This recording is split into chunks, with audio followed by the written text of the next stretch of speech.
Good afternoon, LinkedIn. It says that we are live, and I'm here with Pete Ames from Flair this afternoon. If you can hear us and see us, please do pop a quick comment in the chat box so that we know that you're here.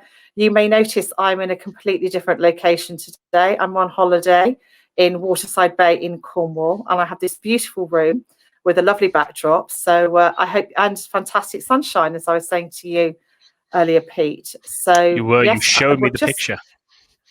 Yeah, it's lovely, really lovely. Because your sister would be proud of me with all this natural light coming through. I hope my team can hear me. I'm going to do a big shout out to my team just to say I know you're working really hard, and I thoroughly appreciate all your hard work while I'm away. But I said, I'm in Cornwall. I'm with Pete Ames from Flair. Should we start with Pete, you telling us a little bit about what you do? Because the subject of today's show is content that actually works. Obviously, we're talking predominantly about content in relation to LinkedIn, which is, you are the expert on this subject. Lovely. Rachel has said hello. Hello, Rachel. Could you just tell us a little bit about what you do and how it all sort of came about? Yes, of course. So for the wider context, Flair, the company I'm a part of, is a family business, and it began as a consultancy around scalability, specializing in service businesses, so recruiters, accountants, lawyers, those kinds of things. And for a long time, scalability really means removing key man dependency of an owner. 9 times out of 10, that's the issue, that there's this very talented, unintentionally sometimes dominant owner who kind of all things come to, and we work to remove those lines of dependency so that they have a business that no longer is limited by the range of their capacity. It can grow beyond them, it can grow without them. In theory, they have an exit plan, all of these things. So that's where we started out. And obviously a big part of that is business development, new business, bringing in high value clients that have a long lifetime value. And the key in our eyes was always building relationships. You're looking not for opportunities, you're looking to build relationships, add value, and over time the opportunities will come from those type of people. And social media was always a really effective tool for that. It was a way to stay in touch with a lot of people. A lot of people have very low barriers to initial connection. You could build over time. It was scalable because you could pick off lots of people in one go. So LinkedIn was always a big part. And then obviously there was the lockdown with COVID-19 about 18 months ago. And we really shifted our attention into that space, both for ourselves, because we'd lost that capacity for in-person training and interaction and consultancy. And also, once we started to really master how it worked, we realized that this was a hot opportunity, that, everybody was online, everybody was on LinkedIn.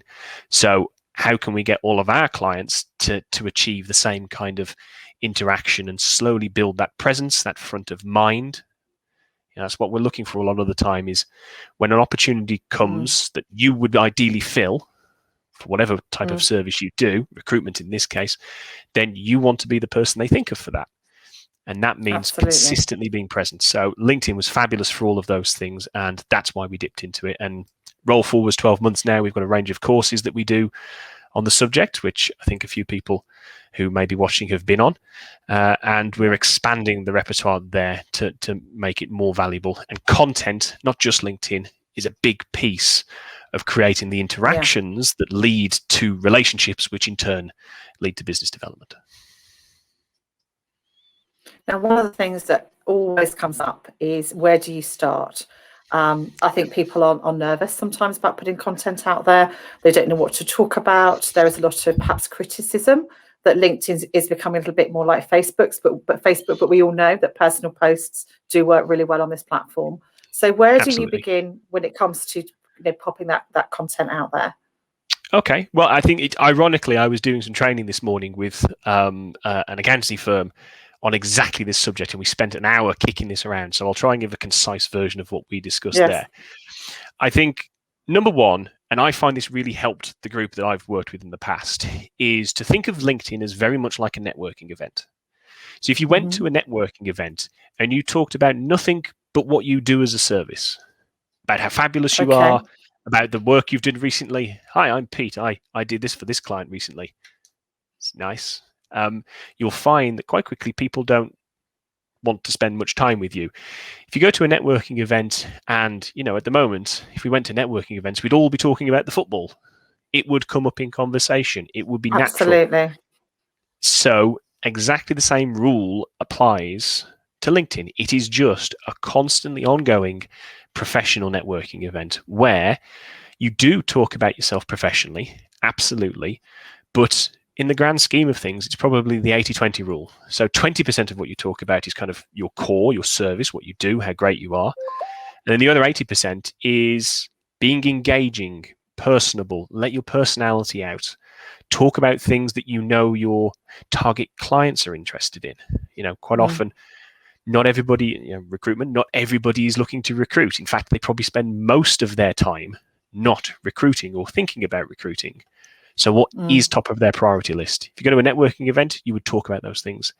You do exactly the same on LinkedIn. So in answer to your question about where you start, for me, I actually think the best place to start is not with posting.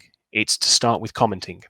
So if you think about how many of us have started, I don't know the last time you sort of started a new job, Ruella, in a business, but nobody sits you down and explains, well, these are the topic of conversations we have at lunch. This is the banter. These are the boundaries. So and so doesn't like that. So nobody explains it. But after 6 or 7 weeks, you've picked it all up. You've figured out what the lines are, rules. You get in with it. Same thing applies with LinkedIn. If you're just on there more often, reading and seeing the kind of things people are posting, what people comment on, what gets a response, those sorts of things, you will naturally pick it up. You're a human being. You're social. It's designed to work for you. So I recommend people start by commenting because they will see what works. They'll get a feel for their target industry and what resonates with them, the kind of topics that come up a lot. And then they can start to do a mixture of originality and imitation. So you start out by posting on things that you kind of see someone else talk about, that you know something about and you think you've got an angle.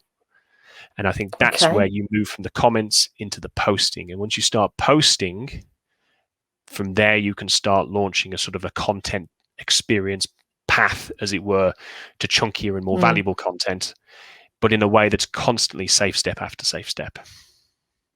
Obviously, there are many, many different types of posts. One of the things you've just said is about imitating. Do you think it's right to imitate or copy what other people are posting on LinkedIn? I don't think you should copy. I mean, copy is theft, but I think if someone's talking about a subject, again, I'll go back to the analogy of being at a networking event. If you were stood with a small group of people and someone's sort of holding court on a subject about getting young recruiters to get on the phone, and you can see everyone around you is enthralled by what they're saying, and then that group dissipates and you move to another group and you bring up the topic of, I just saw this. Is this, let's talk about getting people on the phone. I think it's really interesting. I just heard this. No one would, strong arm you off the premises for talking about something someone else talked about. Same applies on LinkedIn. It's if somebody's talking about something that's interesting and you want to start talking about it, it's not because they did it. It's because the market's interested. Nobody gets to Bagsy that.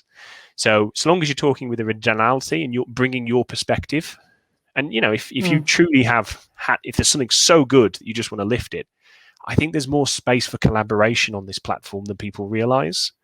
So if someone who you might think of as, if not a direct rival, at least a similar one, then you can still credit. And in a weird, strange way, you draw attention of their audience to yourself. So that can work quite effectively as well.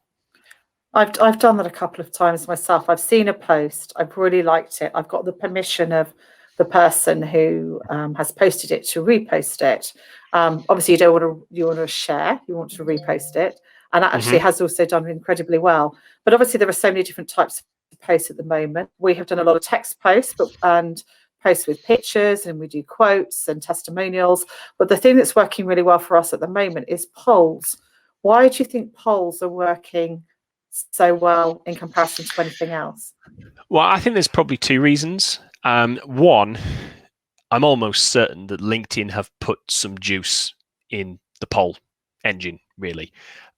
It's relatively new. I think they saw it do relatively well. And then there seems to have been a big shift in the last few months. And they have been monkeying around with things. A lot of people will probably have noticed that the length of posts you can write has jumped from, I think, 1,300 characters to 3,000. Now, I've tried to resist writing to that length because I think the 1300 kept me nice and concise. So it kept me. I think I could easily write in 3000 what I could say in 1300. But the point is that they've started to play with things, and I think they are same as when they launched video. They're artificially getting polls more exposure. So there's that element. But I think people are responding to them as well as they are because they're easy. They're a little bit of fun. But people are curious about the answer. I vote on a lot of polls, sometimes on things I really shouldn't have an opinion on, just so I can see the results. And then I'll go and I do go and remove my vote. You can do that. If you didn't know already, you can remove your vote once you voted because I want to see the answers. So I think a lot of people are curious about what the wider population thinks on a subject. And everybody loves to give their opinion, something I am particularly prone to. But I think it's mainly that. And what that tells me is that when you do create these polls, you should have an eye on reusing them as content. Mike did this recently with I don't know if you saw this one, Rella. I'd be interested on your take on it, actually. He did a poll and he said, given these three options, how would you like to be remunerated for the work you do in BD and sales? One was a higher base with a team salary. One was with just a higher base and no commission. And one was lower base, higher commission, greater opportunity to earn. And 2/3 of the population went for the higher base, lower overall commission. I saw it. I didn't put that. I put the lower base. Yes. So there's two interesting things here. One, there's the fact that 2/3 of the population wants higher commission. And from various other experiences Mike has, he knows that results in lower turnover. People don't leave for a lower base salary. They stick around because mortgages are based and all sorts of things. Yeah. What was interesting is when we went to look, and you can do this, we went and looked at who had voted in what way. We actually went and looked at profiles and things. And the most interesting analysis was the fact that that third who voted for the lower commission were overwhelmingly the owners of recruitment businesses and other businesses. So in a weird way, because some people were coming to like, well, I want to hire those people. They're the ones who are going to be pushed. And it's like, actually, if you do hire those people, you're hiring your future competition. Because if they're that keen, at some point they're going to figure out, well, hang on a minute. I do all the BD, I service the account, and I just need a couple of people to find the people for. Yeah, I can do this for myself and keep the lion's share of the money. And that was just an analysis that came out the back of it, which led to more content, which led to more conversation. So I think polls and data are a really great source for insight, and they just balloon content off the back of them. And it's just making sure, as you say, that you're publishing those results later on in a new post, or you are sending messages. Are you a strong believer in thanking everybody who does comment on your posts? What are your thoughts on that? Well, I mean, I was raised to be a very polite boy. So I think if someone has taken Dad's watching. He is watching. I've just seen him pop up in the comments as well. I think, you should always reply to a comment because you wouldn't, again, go back to the mental analogy. If someone said something to you at a networking event, would you just ignore them and keep talking you wouldn't do it. You would acknowledge what they said, even if it's So I think you should always try and acknowledge it, even if it's a great point, thanks. But I also believe, given the many things I've read and researched, that LinkedIn views interaction on a post as a great sign of a high quality post. And I don't want this to get too into LinkedIn, unless people want to stay there, but LinkedIn's LinkedIn's income purpose is heavily derived from advertising. So they make $3 billion a year from advertising, and the only place they can put adverts is on the feed. So in order to sell more advertising, they need to get more people to come to the feed and stay on the feed. So what they really try incredibly hard to do is they try and make your feed, my feed, everyone's feed extremely interesting and engaging to them. So they're constantly looking for things that indicate a post is interesting. Because if they've got a post that's interesting these people, it'll probably interest these people. So I'll put it out more and more and more. So you get greater visibility of what you're talking about. Comments seems to be a very strong indicator in LinkedIn's mind of a really good piece of content. So if you can get a lot of comments going on a piece of content on a post, it's going to get greater visibility. That's absolutely something that I feel confident that despite the changes they're making is going to remain true. Claire has a question here. She said, what are your views on long form posts? I am seeing such a mixed bag of comments on this. Some say they really do not have time to read them. It's a good question. So I think I have to admit, I have found myself checking out people taking advantage of these new 3,000 character posts. I found myself mentally checking out halfway through. I think I might be the definition of a millennial with my attention, length of attention. So I think there is something to be said for that. I think they've probably pushed it a little with the 3,000. However, I would gravitate more towards the rule that I've always gone by. There's no such thing as too long. There is just too boring. So, like I said earlier, 1,300 characters forced me to be really concise and on point. I think the more space you've got to write, you'll fill it. And then it's easy for things to become laborious, too long, and so on. So I think long form posts, so long as what you're talking about justifies the length, it's worth it. Don't pad things out. But equally, if you can make a super punchy, well-made point with just a couple of lines, you should do that. I think it was... is it Mark Twain? I think this is attributed to him. I never know. If anyone does know, please put it in the comments because it drives me nuts. He wrote a letter and he opened the letter with, "Dear my friend, I apologize for the length of this letter. If I'd had more time, it would have been shorter."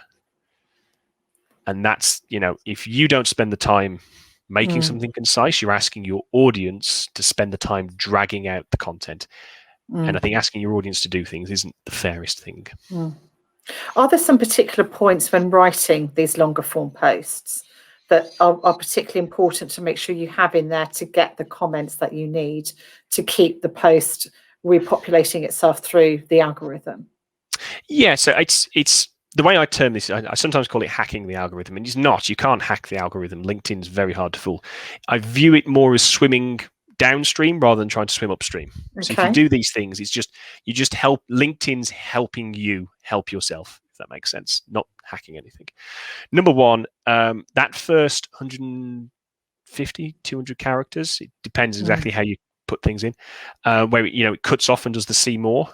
That needs to be the best thing in your entire post. It needs to grab attention, because if we think about how we read LinkedIn, we scroll. We just scroll, and then our eyes flick and try and take in what's there. And if that first bit of character is waffle, like, "Oh my God, I had this great experience. Have you ever found?" and your content doesn't start till late in that sentence, you've just made it harder for yourself. So that needs to be really tight. LinkedIn does view a see more click as an indication of interest. So you help yourself there as well. So that's going to be really good. Then you've got your body of content, or if this was video, I know some people do video. The first 3 seconds is the equivalent of that first 120 characters, and then you've got the rest of your content in which to actually deliver some value. Now, by value, you don't necessarily have to teach something. You can just educate. You can entertain. There are plenty of humor posts out there that I think work really well, or you can just make someone feel. You can make people feel good. That's why those feel-good posts about overcoming a tragedy and things, those, but also ones about personal tragedy and losses, those also get reactions. People like to feel. So that mid piece is whatever it is you're trying to achieve with the post. You've got to do it. You've got to do it well, but you've got to leave a little bit of space at the end in order to elicit responses. I think you work with recruiters, and I think one of the great rules that I love working with recruiters is they understand if you don't ask, you don't get. Ask for the business, ask for the business, ask for the interaction.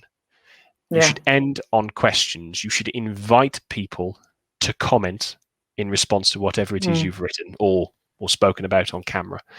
And I think the trick there is you can ask lots of different, you can just ask, "I'd love to know your thoughts." Mike seems to do really well with that. I find that I have more success if I ask really specific questions. So a simple yes, no. Do you find this to be true or not? People think yes or no. Next question, a little bit more open. What's your opinion? Have you ever had that experience? They've started writing the comment in their head. yes, I find that. And you've written the first sentence. It's easy for them you've lowered the barrier for them to take action and interact with you. I think the danger zone, that the thing I see people fall into is sometimes they will ask a question that is dangerous to answer. Have you ever had a bad boss? Well, I can't say I have. It's my current boss, but I can't answer that because he's my current boss. So you've made it impossible for a subset of people to answer. Or there's the classic one. Do you need help with your recruitment process? The world is full of cynics, and I'm one of them. I'm not going to say yes to that because you will instantly ring me up and try to sell to me, and I'm too busy. So your questions need to be sort of safe and easy to answer when you post that, and you're more likely to get responses. That's the way I kind of talk about posts and how to optimize them for the profile. Two specific things I just very quickly want to ask you. I know we haven't talked about it, but hashtags and commenting. Is it true there's got to be a certain number of hashtags? Is it true your comment has to be a certain length in order to make a difference to again, I'm going back to the algorithm a little bit here, but I'm just interested. It's easy. I think I'm going to actually just say one thing before I answer that, because I do have an answer to both those questions. I think we get tempted by if I can just figure out the exact pattern, and then I can I'll get what I want.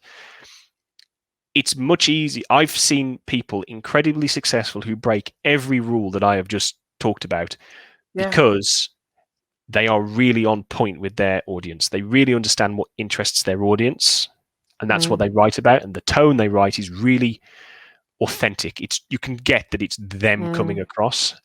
So I think, given the choice, focus your attention on really understanding what it is your audience is interested in. If you've already found that and you want a turbo boost, or you're getting started and you need to get more interaction, hashtags do work. It has changed over time. Previously, it used to be sort of 3 or 4 hashtags. You'd be almost punished for going too far, whereas now it does seem to look like sort of 5 to 7 gets you a better response. Personally, and this is the other thing, everybody on LinkedIn's individuals. There are little pockets of LinkedIn which behave very differently from one another. I really struggle to read hashtags if they're in the main post. So you sprinkle them through the post. If I see that, I actually switch off. But I also know people who are incredibly successful with that kind of post.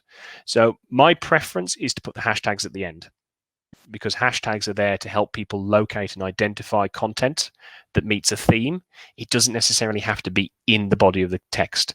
And now that they've expanded from 1,300 to 3,000, that's one thing I have taken advantage of. I can always fit in hashtags now because I still write quite short.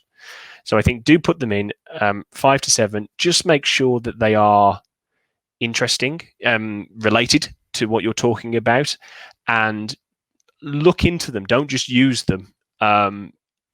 Think about who you're trying to attract. I find if you do hashtag recruitment, you will just get recruiters. So if you're trying to attract people who are hiring, or the decision makers who hire recruitment, they are almost certainly not following that hashtag. So think about the people you're trying to attract and pick hashtags that suit them.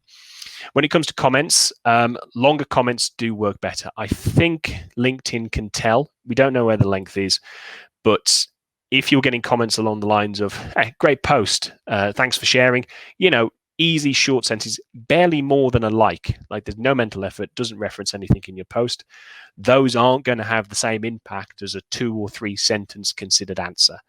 So that's what you're pushing for. And that's what, when you write your comments, I said earlier, start commenting, write comments that show you've engaged with the material, that back up what the person's saying from your own experience, or talks about things you've seen, or questions. Just show that you've engaged with the material, because it will be picked up by LinkedIn. So top tips moving forward with regards to the content. We sort of distracted ourselves a little bit quite all right with the algorithm, but any other top tips with regards to the content piece? I think the top tip, the one I haven't given that sits on top of this is going to be twofold. It's going to be looking for ideas, because I think the big challenge I hit with people is I'll explain the algorithm, the pattern. They're like, okay, I've got this method to write to.